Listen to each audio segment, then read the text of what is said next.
సాధారణంగా సూర్యుడు ప్రతి నెల ఒక రాశి నుండి మరొక రాశిలోకి ప్రవేశిస్తాడు. దీన్నే రాశి సంక్రమణ అంటారు. కానీ ఏ నెలలో అయితే సూర్యుని సంక్రమణం జరగదో, అంటే సూర్యుడు ఒకే రాశిలో 2 నెలల పాటు ఉండిపోతాడో ఆ నెలను అధిక మాసం అంటారు. దీనికి మలమాసం అని శ్రీ మహావిష్ణువు అనుగ్రహం ఉన్నందున పురుషోత్తమ మాసం అని కూడా పేర్లు ఉన్నాయి. ఈ మాసంలో పెళ్ళిళ్ళు, గృహప్రవేశాలు వంటి శుభకార్యాలు చేయకపోయినా జపం, తపస్సు, దానాలు ఇది అత్యంత శ్రేష్టమైన కాలం. 33 సంఖ్య వెనుక ఉన్న అసలు రహస్యం. అధిక మాసంలో 33 అనే సంఖ్య చాలా ప్రాధాన్యత ఉంది. చాలామంది 33 కోట్ల దేవతలు అంటారు కదా. నిజానికి ఇక్కడ కోటి అంటే సంఖ్య కాదు. కోటి అంటే ఒక వర్గం లేదా రకం, క్యాట్ అని అర్థం. ఆ 33 వర్గాల దేవతలు ఎవరంటే, దేవతల వర్గం సంఖ్య అష్టవసువులు 8 మంది, ఏకాదశ రుద్రులు 11 మంది, ద్వాదశ ఆదిత్యులు 12 మంది, ఇంద్రుడు, ప్రజాపతి 2, గురువు. మొత్తం వర్గాలు 33. ఈ 33 వర్గాల దేవతల అనుగ్రహం కోసం అధిక మాసంలో 33 చుక్కలు లేదా 33 సంఖ్య వచ్చేలాగా ఒక ప్రత్యేకమైన ముగ్గును పూజా గదిలో వేసుకుంటారు. పూజా విధానం, దీపారాధన విశేషాలు. ఈ నెల రోజులు ముఖ్యంగా శ్రీకృష్ణుడిని, పురుషోత్తముడిని ఆరాధించాలి. ఒక పీటపై ముగ్గు వేసి లడ్డూ గోపాలుడు లేదా కృష్ణుడి విగ్రహాన్ని ఉంచి గంధం, కుంకుమలతో అలంకరించుకోవాలి. పక్కనే మరో పీటపైన చెప్పుకున్న 33 సంఖ్య ముగ్గు వేసి పసుపు, కుంకుమ, అక్షతలతో పూజించాలి. లక్షవత్తుల పుణ్యఫలం లభించే దీపారాధన. రోజు 33 పూలు, 33 తులసి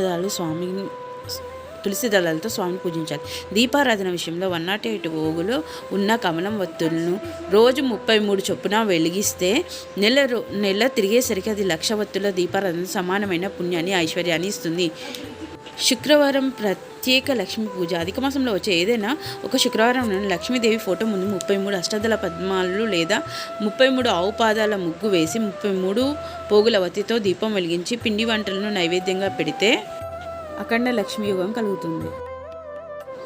గోవర్ధన ధరం వందే గోపాలం గోపరూపిణం గోకులోత్సవ మీశానం గోవిందం గోపికా ప్రియం. పురుషోత్తమ మాసంలో రోజు ఈ శ్లోకాన్ని చదవాలి. గోవర్ధన ధరం వందే. గోవర్ధన గిరిని ఎత్తిన స్వామికి నమస్కరిస్తున్నాను.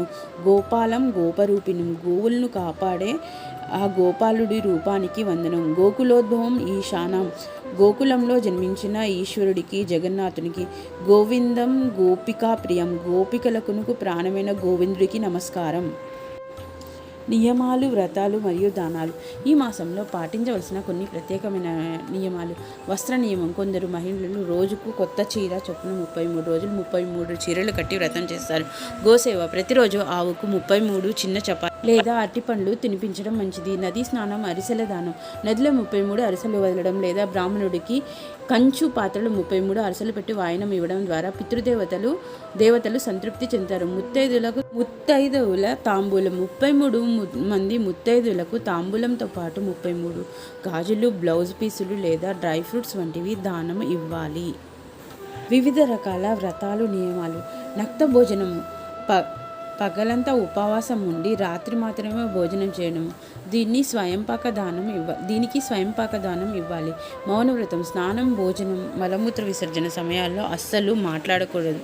దీనికి నువ్వులు, బంగారం దానం ఇస్తారు. ఏకభుక్తం. ఒక్కసారి వడ్డించుకున్న తర్వాత మళ్ళీ రెండోసారి వడ్డించుకోకుండా తినడం. ముగింపు.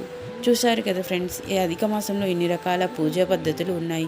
ఇందులో మీ శక్తి కొద్దీ మీకు వీలైనవి ఏదో ఒక చిన్న నియమాన్ని ఎంచుకొని ఈ నెల రోజులు భక్తితో పాటించండి.